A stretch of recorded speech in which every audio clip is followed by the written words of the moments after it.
हम सब अपनी डिजिटल जिंदगी क्लाउड में जीते हैं, है ना? ये एक ऐसी चीज है जो हवा की तरह अदृश्य लगती है, कहीं भी हर जगह। पर सच तो ये है कि इस क्लाउड का एक बहुत बड़ा असली फिजिकल शरीर है, और यही शरीर एक ऐसा संकट पैदा कर रहा है जो हमारी नजरों से छिपा हुआ है। चलिए क्लाउड की इसी छिपी हुई दुनिया में झांकते हैं।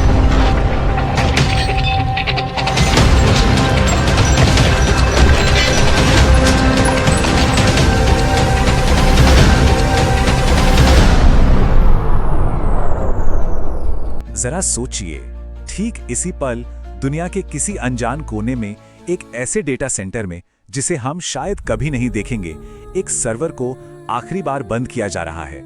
और बस यहीं से एक कहानी शुरू होती है, एक ऐसी मशीन की कहानी जो हमारी डिजिटल दुनिया की रीढ़ की हड्डी थी और अब उसका सफर खत्म हो रहा है। तो सबसे पहला सवाल मन में यही आता है, भाई इसे बदला क्यों जा रहा है?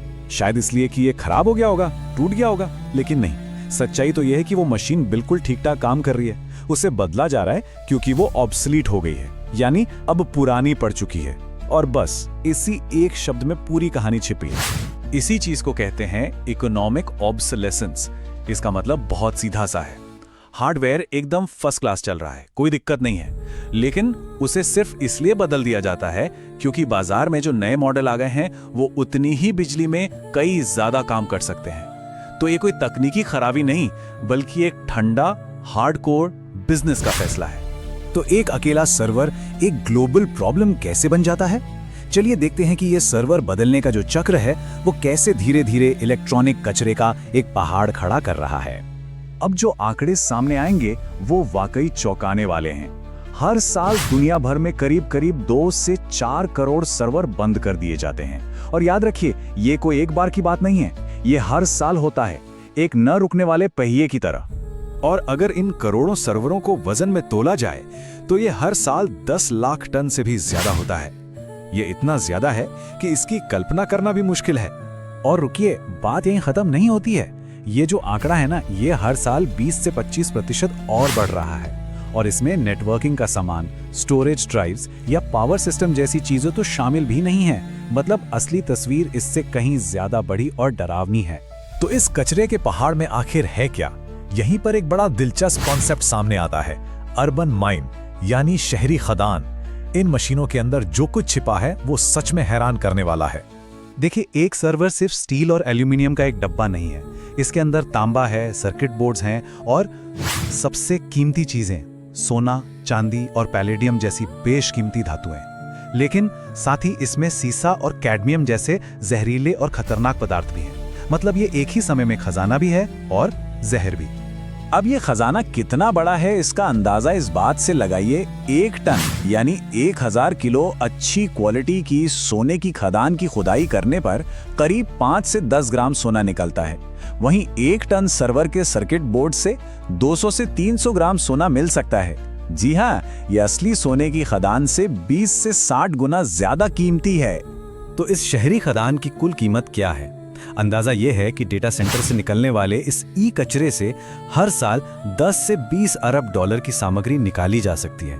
मतलब जिसे हम कचरा समझकर फेंक रहे हैं वो असल में अरबों डॉलर का एक ऐसा संसाधन है जिसे हम बर्बाद कर रहे हैं। तो जब एक सर्वर बंद हो जाता है तो उसके बाद उसका होता क्या है? उसका अगला जीवन, उसकी आफ्टर लाइफ कैसी होती है? चलिए अब जरा इस हार्डवेयर की यात्रा को ट्रैक करते हैं और देखते हैं कि आखिर जाता कहाँ है। इसके आगे 5 रास्ते हो सकते हैं। पहला और सबसे अच्छा रास्ता है कंपनी के अंदर ही इसका कोई दूसरा काम ले लेना। दूसरा, इसे ठीक ठाक करके दोबारा बेच देना। तीसरा, इसके काम के पुर्जे निकालकर इस्तेमाल करना। चौथा, इसे सही तरीके से फॉर्मल रिसाइकलिंग के लिए भेजना। और पांचवा, जो सबसे बुरा रास्ता है, इसे या तो लैंडफिल में फेंक देना या फिर गलत अनौपचारिक तरीकों से कबाड़ में तोड़ देना। और अगर भारत के संदर्भ में देखें तो तस्वीर काफी चिंताजनक है। हमारे यहाँ लगभग 75% ई कचरा इनफॉर्मल यानी गलत चैनलों में चला जाता है। सिर्फ 25% ही सही फॉर्मल तरीके से रिसाइकल हो पाता है। ये एक बहुत बड़ा और खतरनाक गैप है। और इस इनफॉर्मल प्रोसेसिंग की एक बहुत बड़ी मानवीय कीमत चुकानी पड़ती है। इसमें काम करने वाले मजदूर और आसपास रहने वाले लोग सीसा, पारा और इलेक्ट्रॉनिक्स को जलाने से निकलने वाले डाइऑक्सिन जैसे जहरीले पदार्थों के सीधे संपर्क में आते हैं। ये हमारी चमकती हुई डिजिटल दुनिया का एक बहुत ही अंधेरा सच है। और अगर आपको लग रहा है कि ये समस्या पहले से ही बहुत बड़ी है, तो ठहर जाइए, क्योंकि अब इस कहानी में एंट्री हो रही है एआई की।